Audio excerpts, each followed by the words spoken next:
មានចចកឃ្លានមួយត្រូវបានដើមឈើធំមួយធ្លាក់លើរាងកាយរហូតឲ្យវាធ្លាក់ដេកលើដីវាអ្នកអស់សង្ឃឹមសូមឲ្យមីលូដែលកំពុងដើរឆ្លងកាត់ជួយសង្គ្រោះខ្លួនមីលូស្ដាប់ហើយសោកស្ដាយចង់ទៅជួយភ្លាមប៉ុន្តែសត្វក្រពើកណ្ដរបានហៅបង្ខូចទាន់ពេលវាប្រាប់ថាក្រោយ1ម៉ោងមុនចចកនេះទើបតាសម្លឹងចង់លេបទាំងគ្រួសារអង្កាមស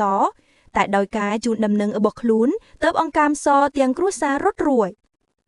ចចកចាស់ខ្លាចនឹងកំហឹងបានជីកឬដើមឈើខ្លាំងចង់ចាប់ក្រពើកណ្ដៅជាមួយកូនវាដើមឈើក៏ជិតដួលពេលនោះក្រពើកណ្ដៅយកកូនលោតទៅលើដើមឈើម្ខាងទៀតចចកចាស់មិនសូវយកចិត្តទុកដាក់មិនដឹងថាដើមឈើធាក់ចោះលើខ្លួនទេដល់ពេលនោះវាត្រូវដើមឈើទម្លាក់ក្បាលតែម្ដងមីលូស្ដាប់រួចក៏ចោលទៅដោយមិនចង់ជួយទៀតចចកចាស់ឃើញពិបាកក៏ចាប់ផ្ដើមលួងលោមថាខ្លួនមានម៉ែចាស់អាយុ80ឆ្នាំត្រូវចិញ្ចឹមហើយមានកូនតូចត្រីថែទាំប្រសិនបើមីលូជួយវាម្ដងនេះវាសន្យាថានឹងលែងបរិច្ឆាហូបសាច់មកជាមនុស្សល្អមីលូមើលឮចុងក្រោយក៏ល្ងងចិត្តយន់សំពះជួយវាគាត់ប្រើកម្លាំងទាំងអស់លើកដើមឈើឡើងឲ្យមានចន្លោះតូចដើម្បីឲ្យចចកចាស់រត់គេចចេញប៉ុន្តែពេលចចកបានសង្គ្រោះចេញវាមិនបានអរគុណទេក៏លើកដៃរារាំងមីលូហើយថាយើងជួយដល់កន្លែងហើយសូមជួយកាន់តែចុងក្រោយឲ្យខ្លួនអាចបំពេញពោះខ្ញុំផងមីលូស្ទើរតែជាប់គ្រោះក្រពើកណ្ដោដែលបានឃើញរឿងទាំងអស់យករឿងនេះទៅប្រាប់ខ្លាឃ្មុំដែលស្មើនឹងអ្នកប្រយុទ្ធយុត្តិធម៌វាប្រាប់ពីដើមដល់ចុងខ្លាឃ្មុំក៏និយាយថាមនុស្សមានធម៌ជួយមិនត្រូវខ្វះជំនួយទេថ្ងៃក្រោយក៏នឹងមានសំណាងល្អខណៈនេះមីលូត្រូវចចកបង្ក្រាបតទៅមិនមានទីតាំងរត់នោះទេមីលូសូមចាំបាច់ថា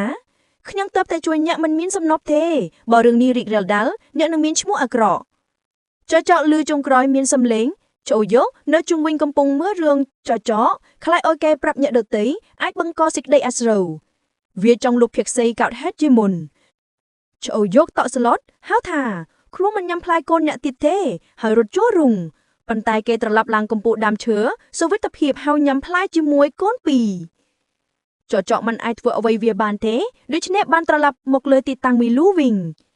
ពេលមីលូស្ទើរតែជាប់គ្រោះខ្លាឃ្មុំមកទាន់ពេលវេលាចចកដួនខ្លួនមិនអាចប្រយុទ្ធបានក៏ថយក្រោយពេលខ្លាឃ្មុំសួរអំពើចចកវាបៀមបោកប្រាស់ថាមីលូប្រាថ្នាអាក្រក់ដួលដើមឈើដើម្បីសម្លាប់វាមីលូទ្រាំមិនបានបដិសេធភ្លាមថាពិតប្រាកដគាត់បានជួយលើកដើមឈើសង្គ្រោះវាខ្លាឃ្មុំសើចថាអ្នកទាំងពីរនិយាយសុទ្ធតែមានហេតុផលតែដើម្បីបញ្ជាក់តាមចូលទៅដល់កន្លែងកើតហេតុវិញមីលូត្រូវលើកដើមឈើម្ដងទៀតខ្លាឃ្មុំមើលឃើញចន្លំតូចបានឲ្យចចកចូលបានហើយឮថាចចកកំពុងខ្លាយចចកដើម្បីបង្ហាញថាពិតបង្ខំខ្លួនចូលក្រោមដើមឈើវិញខ្លាឃ្មុំស្រែកឲ្យមីលូទម្លាក់ដើមឈើចោលគេបញ្ឈប់ចចកឲ្យបានសាស្ត្រូវដោយសារវាអស់សេត្រាគុណចុងក្រោយខ្លាឃ្មុំបានប្រាប់ទៅមីលូថាមនុស្សទាំងអស់គ្នាមិនត្រូវសន្យាថាគួរឲ្យធ្វើបាបកិត្តិយសទេមានមនុស្សខ្លះអាក្រក់នៅខឹងឈាមមុននឹងមានកម្លាំងគ្រប់គ្រាន់កុំប្រោចិត្តសប្បុរសពេកមិនណារ៉ាន់វាអាចនាំឲ្យខ្លួនឯងរងផលប៉ះពាល់ធ្ងន់ធ្ងរ